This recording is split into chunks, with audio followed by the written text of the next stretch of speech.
Mr. President, I want to ask the senator from Connecticut. First, I want to thank him for his tremendous leadership out here tonight and all through the day. And I think for senators, if you've ever led a filibuster up until that point, you probably don't know for sure that you are ready for this task, but a moment occurs in which you know you must act. And steel is inserted in your spine, and you come out here and you give it your all. And I want to, before asking a question, thank the senator for Connecticut and his colleague, the senator from New Jersey, for showing such steel in making sure America hears our response to the events that have happened, not just this past weekend, but for so many weekends, in so many days, in so many incidents, and simply say to our colleagues, we deserve to have a vote on these two issues. So I know my colleague is impressed that there are other colleagues out here, but we are so admiring of your courage in the face of such tragedy in your state to not forget the effort that needs to happen in the United States of America, to let the American people know that policies that they would like to see debated and discussed are getting bottled up. And that's what tonight is all about. It's all about saying, don't bottle them up. And yes, if you want to test the fortitude of a human being to see how long they can stand on their feet, we will find out the answer to that. But the real question is, are you going to let us vote on important public safety issues that the American public wants us to do something about? That's what's so ironic about the fact that we can't have the votes, is that the American people want us to have these votes and are fully supportive. I thank my colleague who was just here, who was a prosecutor herself, so she knows what this is all about. She knows on a day-to-day basis what it's about. So this issue of voting on the terrorist watch list and arms purchase, you know, we say to people, if you're on the terrorist watch list, we're not going to let you on an airplane, but yet you can get a gun if you're on that list. And according to a 2015 poll, 77% of the American voters supported banning sales of guns to people on the terrorist watch list.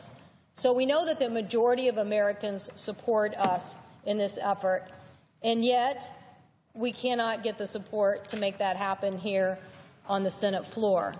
Now, I also want to bring up this issue in general about public safety, because I'm reading a statistic here that Washington is one of just 14 states where more people die by gunfire than by motor vehicle accidents. So we also have a statistic, 61% of perpetrators who killed police officers with guns in Washington between 19 and 2013 were prohibited from possessing guns, but were still able to get them. So this issue for us is something that we spend a lot of time here debating, and there are other of our colleagues who have led the battle on trying to have background checks and closing the loopholes that exist in current law.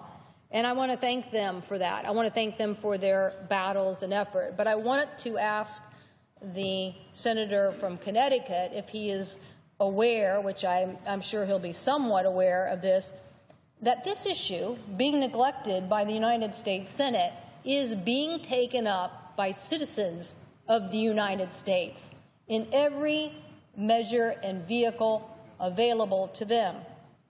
In the face of growing violence in our state, Washingtonians demanded change, and in 2014, voters in our state overwhelmingly passed a ballot initiative to require background checks for all firearm sales, including online sales, sales at gun shows, and sales between private citizens. So that's what we passed. That's what we passed by initiative in the state of Washington. Was the senator from Connecticut aware that states are taking up this effort? I am aware, and I wish that weren't the case. I wish that citizens through referendum didn't have to take up this cause on a state-by-state basis because of utter inaction from this body. Now, I'll cite the statistics in a moment, maybe Senator Cantwell, but when states act, it makes a difference. When states act, it results in an appreciable decline in gun homicide rates, but it's much better and much more effective if the federal government acts. Well, I so appreciate the senator and wanted to ask him because his comments are right on line with the comments that I think are so important for people to understand. This past March, we got the first hard numbers from the impact of this law that we passed in Washington State. So in addition to the nearly 4,000 felons that we caught trying to buy a firearm in Washington through a licensed firearm dealer, so that was 4,000 felons that we caught. Another 50 felons were prevented from buying a gun from private sellers because of the provisions of the new law. So, to me, according to data from the FBI, nearly 8,000 private sale background checks have occurred that otherwise we could have been prevented, as you were saying, as if we had a federal law across the United States of America. So the fact that we've now had this law in place in our state and are now seeing the results that we are actually stopping felons from getting firearms, it says to me that these are results that the rest of my colleagues and their states should look at, but we should do the United States American citizen a favor by, as you said, not continuing to have this be done state by state, but do it at the federal level. And I'd ask my colleague from Connecticut how aware he is of this movement and how important it is that the American public continues to demand that we deal with this issue. Let me just respond by giving some statistics about what happens in states with strong background check laws that they require for every handgun purchase. And we know what the numbers are. This is unequivocal. This isn't guesswork. This isn't conjecture. We know what the gun homicide rates are in states with universal background checks laws and what they are in states without them. In states that have universal background checks laws, 64% fewer guns are trafficked out of state, 48% fewer firearm suicides, 48% fewer police officers are killed, 46% fewer women are shot to death by intimate partners. Now, that's in states that have universal background checks, and those numbers would be even better and even stronger if we had that law applied nationally, because what we know is that those intimate partners who are buying a gun in the midst of their fury, those criminals who are trying to traffic in illegal arms, all they have to do is sometimes cross a simple state line in order to find those weapons of destruction and bring them back into a state which has these universal background check laws. And so there is no doubt that stronger background checks laws lead to fewer gun deaths. Period, stop. That is what the data shows, and Washington is proving that, Connecticut is proving that, and it is absurd that the United States Congress, with 90% of the American public supporting this proposition, doesn't assure this protection for everyone who lives under the umbrella of the security of this Congress. Well, I would just say to the senator from Connecticut, and I thank him for his leadership, we need to come together to continue to explore ways in which we can stop gun violence. We need to improve our mental health system, and I know there are people who've talked about that this evening as well.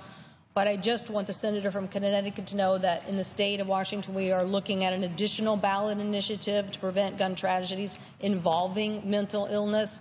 And so I think people are going to continue to explore all the ways in which we can make sure that our citizens can become safe. And if it takes that initiative process, I think people are going to see the result. But let's have a vote. Let's at least know where your representative, your senator is on these policies that are important to have. Not, if you're on the terrorist watch list and can't get on a plane, you shouldn't be able to have a gun.